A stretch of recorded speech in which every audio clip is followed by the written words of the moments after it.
Nick is the only guy who got super famous and stayed exactly the same.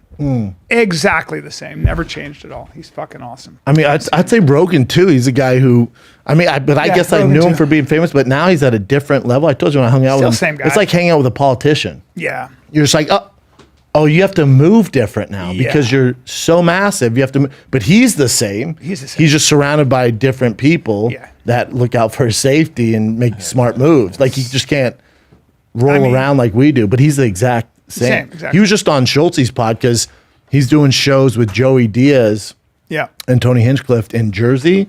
So he came early and then came to New York to do Schultz's I saw that. New show. It's so fun. They get high. It's so fun. Yeah, man. It's fun too because Rogan he's done Firing the Kid once maybe and called in once. No, we had to go there. Oh, I'm sorry. No, so he's done the infamous. That was the infamous. We told me to quit. Surprised. Yeah, but that's what people forget. That was actual Firing the Kid episode. Correct.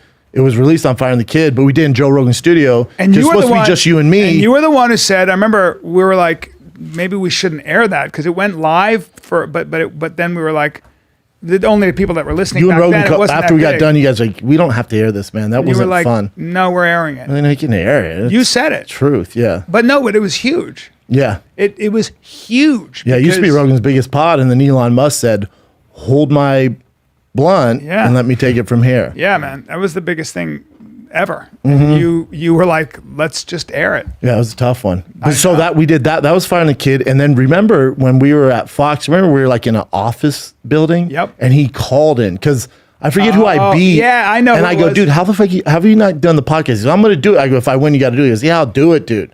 But then he called in. Yeah. Remember that? Well, and it was after you had beaten Matt Mitrione. And, that's right. And he was like, yeah, I remember that. Yeah, that's right. But it's like he'll do, you didn't know Joe then. You're like, Joe, where's the love? We were cool because I knew him from Denver, right? But we were never like as close as we are now. But I was like, what are you doing, dude? You're so critical on that Mitrione thing. And he goes, yeah, well, guess what? Mitrione's a huge threat on his feet. So, I was like, yeah, I choked him out. Okay, cool. Yeah, so he's never been in the studio with us, but it's because he doesn't do a lot of, I'm trying to think he did like what, Ben Shapiro's or some of those other guys pods every now and then. Yeah, very rarely. But very rarely. Yeah. And then him on other people's pods fun because like, with Schulte, right? He has the whole Flagrant 2 crew with Akash and all the boys there.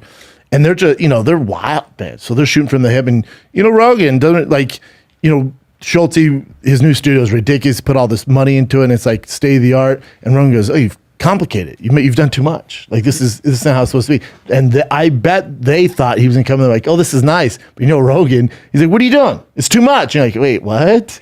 Rogan's just like, oh, you've overcomplicated it. Like, podcasts shouldn't be there. He's right. Like, in a weird way. So, part of what makes podcasts and anything that you see content that people really like, the minute you start turning it into a very high-end production, it's really interesting.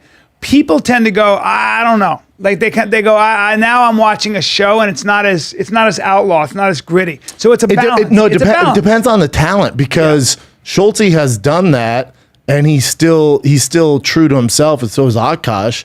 But then there's different. By the way, I'm just going to say this out loud.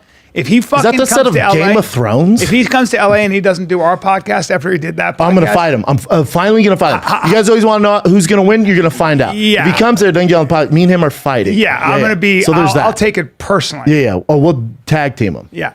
But so with it is interesting because. Originally podcasts, right? Especially when Rogan started or Marin or Corolla, it was very meat and potatoes.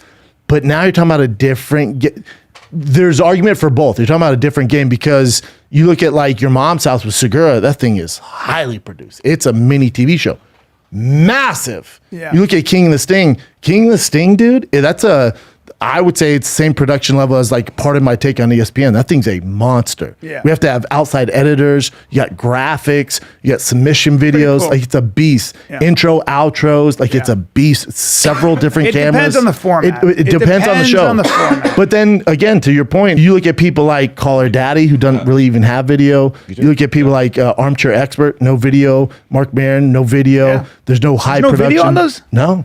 Wow. I think Call of Daddy might have video now because when they're on Barstool, she did. Maybe now that she's on Spotify because they've added video, she's on there. But damn. Yeah, it depends Armchair on the Expert, Mark Maron, Corolla, those guys Yeah. are audio first and monsters. Yeah. But then there's different ones. It just like depends, right? Yeah. I mean, you look at Segura stuff or a lot of these other people. You're talking about a real production, man. Yeah. Like King of Sting, dude. We have to shoot that on Tuesday, and I'm telling you, it drops Thursday nights at like 9 p.m.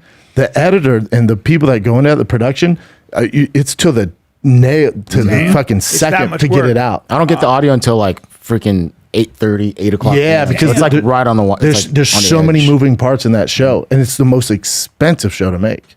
Like, it's not cheap, man. Fuck. Yeah, because so much goes into it. I'm editing my special right now.